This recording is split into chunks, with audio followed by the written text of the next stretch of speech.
Hi everyone, and welcome back. It's Boone Williams. So today's gonna be another Ramble Fest, surprise, surprise. There's lots of stuff going on, and I have lots of thoughts, and it's mainly gonna be sort of like, what is it now? It's like has it been 5 years? Oh my, it's been almost 5 years since my first video. So I'm gonna kind of come around to that in a full circle way of how much has changed since I made that video, where I was then, what it's like now in terms of community, friends, just being an adult transgender woman living life. I also wanted to make this just to talk about a little update since I've been in LA, and it's been a while since I made a video. I wanted to talk about what's been going on, what's happening, how has this move been for me, and how does it relate to all the stuff I've talked about on this channel before. So finding community is a pretty important thing for most people. We all crave it. We all want it to some degree or another. And when it comes to being a member of the LGBT community, in the name, it's a pretty big deal. When I came out as transgender, I didn't even know what transgender meant, basically. I figured out the language to articulate how I was feeling because of people I knew, and they were familiarizing me with language that I didn't know at the time. And so I came out in a weird way where, like, does it even count as coming out? Because I don't even know what I'm saying almost. But it did become very clear to me once I found out that you could go on hormones and all these things. That's what I'm gonna do. I knew I was a girl since I was, like, probably 9, and I didn't understand there was any path to actually having the world recognize that too. And once I found out, I ran with it. My mom and my entire family, they've all been so incredibly supportive throughout my journey, and I want to give a special thank you to my mom because after I came out and after she started doing her research and we've kind of figured stuff out together, she immediately got on trying to make sure I had people like me who I could relate to and talk to. I went to a few different youth groups where I lived at the time and to connect with other members of the LGBT community and try to find people around my age, who I could talk to about this stuff and hopefully befriend. I remember feeling a little out of place in those groups. I was so early in my transition, I didn't have a lot of security in myself. My voice was still a lot lower. It took a while for me to feel comfortable in that area, and so I didn't necessarily see myself fully as a woman in a way, even though I knew I was, and I knew that's who I was deep down, and I had felt that for such a long time. I couldn't necessarily see other people seeing me that way, which made a sort of disconnect from my own identity, and if that makes any sense at all. I wasn't necessarily the most comfortable in those groups. A lot of people already knew each other going in, so they were sort of kind of like cliques in a way, not in like a negative way, just there were people who kind of had their tribe already, and I was sort of trying to figure out where do I stand, and I'm so new in my journey anyway, and I find also too in certain like LGBTQ plus spaces, there's an incredible awareness around like a social awareness, and we're all trying to make sure we don't say anything inappropriate or that might upset somebody, and I think that's obviously a noble mission and wonderful, but I did feel like sometimes people were so careful that it actually didn't feel like a place to freely express yourself. And I do not mean this in the way where, people will complain, oh man, cancel culture, and you can't say anything. I'm not, there was nothing offensive I was looking to say that I couldn't say. I just felt that because there was sort of an atmosphere in some of those places that felt kind of rigid, and like you had to kind of just be in their very specific zone, and ultimately it took a while for me to realize there were other places I kind of had to go to figure myself out and meet people outside of that designated spot. The good news is that I did find friends. I did find friends from that group and outside of it, and I found my people, and there was a lot of wonderful stuff that came from that, and I will never forget about that, and I'll never not be thankful for the positives from that situation. That said, there were also some negatives. I've talked about a lot of this on my channel before. I got into a relationship when I was 16. It was my first serious relationship, and it was very new in my transition. It was very early in my transition, which is difficult. I think when you're at such a vulnerable stage, and 16 is a vulnerable stage already. When you're at this vulnerable stage of transition and figuring out your identity in a way that where you can, and how to present it, and how to present yourself to the world, and how people see you, and there's so much uncertainty and doubt, and that's a tough place to come from when you're starting a serious relationship. There were difficulties with that, and I wasn't at the healthiest place. I suffered from depression in high school, and it was a tough time. And on top of that, I was also finding my way into some not so great or safe behavior, which I've also mentioned on this channel. I won't get into the details. I don't want to romanticize anything, but I was not necessarily at a place where I valued my own life that much, to be honest with you.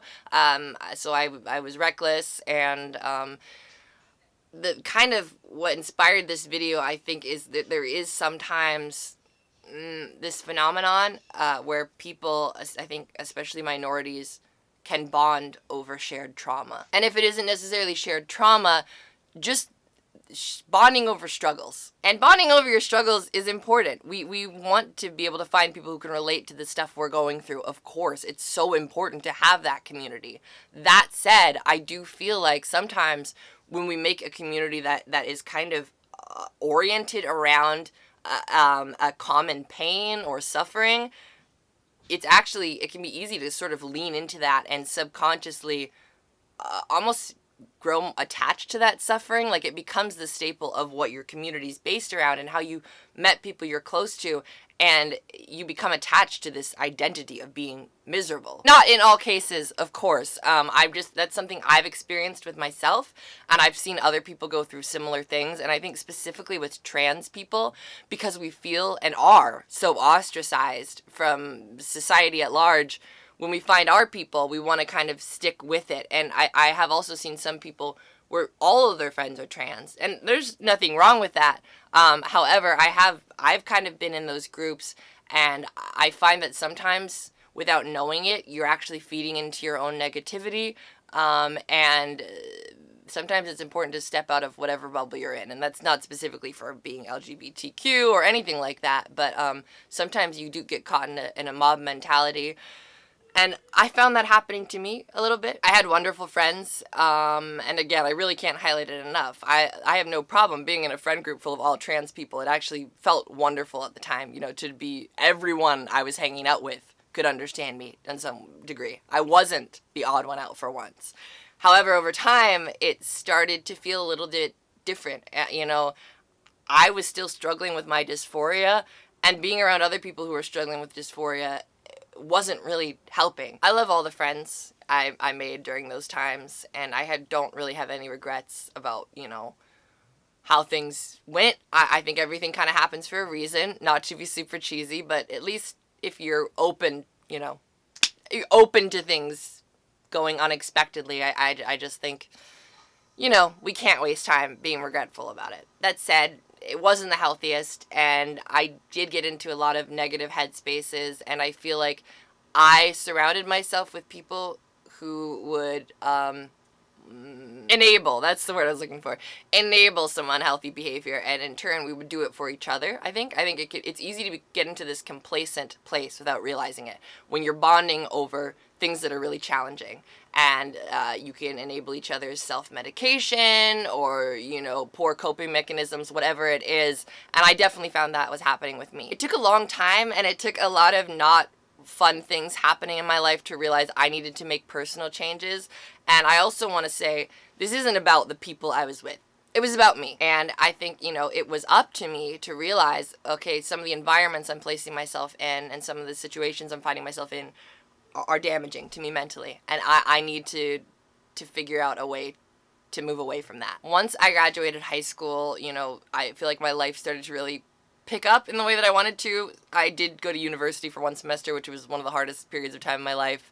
Then I dropped out and I got surgery and I started acting, and things have been wild but pretty darn amazing. I feel like post-surgery, so much opened up for me. That helped me so much with my confidence, and it took so much of the pain and suffering away that a lot of what led to those negative behaviors was kind of gone, and it gave me an opportunity, I feel like, to step back out into the world. I reconnected with a lot of friends post-surgery that I hadn't seen in a while, and I feel like I could just see everything from a new perspective. Once I started to step into the newfound confidence of being post-op and having trained my voice and starting to, all these things kind of connected, and I felt like, well, I'm really getting to be me right now. There's nothing really holding me back from being the Boone that I know I am. And then after that, I started really working on my acting, and that became a huge part of my life. And through that, I found more of myself. The more I experienced in life, post being a teenager, post all of that difficult transition stuff, the more me being trans was easier to accept, because it didn't feel like this overwhelming part of who I am that has to dominate and dictate every aspect of my life. It's interesting because I recognize, and I'm open about the fact that I have a lot of shame around being trans. I'm not, this is a silly thing to say, I'm not proud of having shame. It doesn't make me happy to say that, but I have internalized transphobia. I totally recognize that. It exists within me. I'll probably be working on it in some way or another for the rest of my life. Maybe not, we'll see. But I can say right now, since coming to California, since starting to act, since meeting new people, since discovering new things and places and parts of myself in the world, everything feels a lot easier. And what inspired me to make this video today is that I've noticed since being in California, in LA specifically, where everyone is from somewhere else, and it's such an eclectic group of people, and it's one of the most diverse places on the planet, it's almost impossible to feel like an outsider. This worldly context is so important for me, and I had an inkling that it would be when I was initially planning to come to LA, and it's been tremendous. Kind of the genesis of what really got me thinking about all this was somebody asked me recently, what's it like being trans and gay? And, my gut reaction was, well, it's hard. And then I thought to myself, it is, but I don't feel like complaining about it right now very much, because the person who asked me, he was a minority, and I'm like, you know what? There's a lot of people who have it worse. Not that it makes any sense to compare, but I'm just saying there's so many people who could feel out of place here. And, that it helps to know we're all just traveling around trying to figure ourselves out. I've been doing stand-up comedy a lot since I've been here, just kind of for fun, and I'm exploring with it. And I've been doing all sorts of other fun things and kind of just saying yes to everything. And I've found that, like, when I get on stage, I've talked about being trans on stage a lot, and a lot of that shame I've felt around it feels like it's shedding a bit, It is part of who I am. It's not all of me. It's not my personality, but it is a fact about me that's true, and it has informed a lot of my life. So I feel more comfortable than I have in a really long time right now being public about being trans. And I've never stopped being public. It's been important to me for long enough. I made that decision that I wasn't going to, be stealth, as they say. But right now it's not as much of a hang-up as it used to be. Like, I've definitely avoided telling people I'm trans for a while. And I'm starting to get used to just being like, it doesn't matter. If that changes the way they see me, that's them, I can't do anything about that necessarily, but I know who I am, and that's what it really comes down to. I think that if there's one key to shedding the dysphoria and shedding the internalized transphobia, it is just knowing who you are, and it can be hard to know that when you're trans. You can have the world telling you you're one thing your whole life, and then at some point, you realize that's not true, and it can be hard to trust your instincts. It can be hard to trust what other people say. You start to question a lot, It's inherently difficult to be transgender, and I think it makes learning about yourself more challenging at first. But I also believe, and I believe this strongly, that most trans people, generally speaking, tend to have a better understanding of themselves than cis people. I think that the journey we go on, as tumultuous as it can and often is,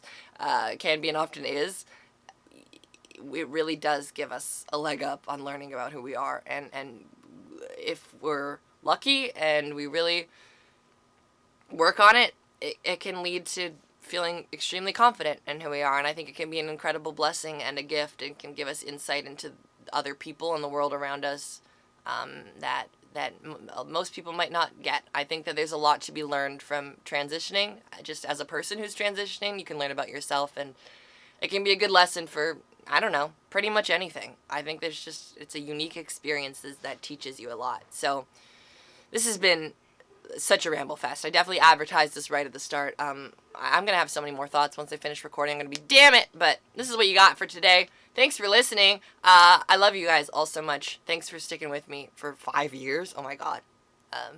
I hope you're doing well, and I wish you the best. Be nice to yourself today. I love you. I'm giving you a hug if you're not able to do it yourself. Take it from me. Take care, everyone. Bye.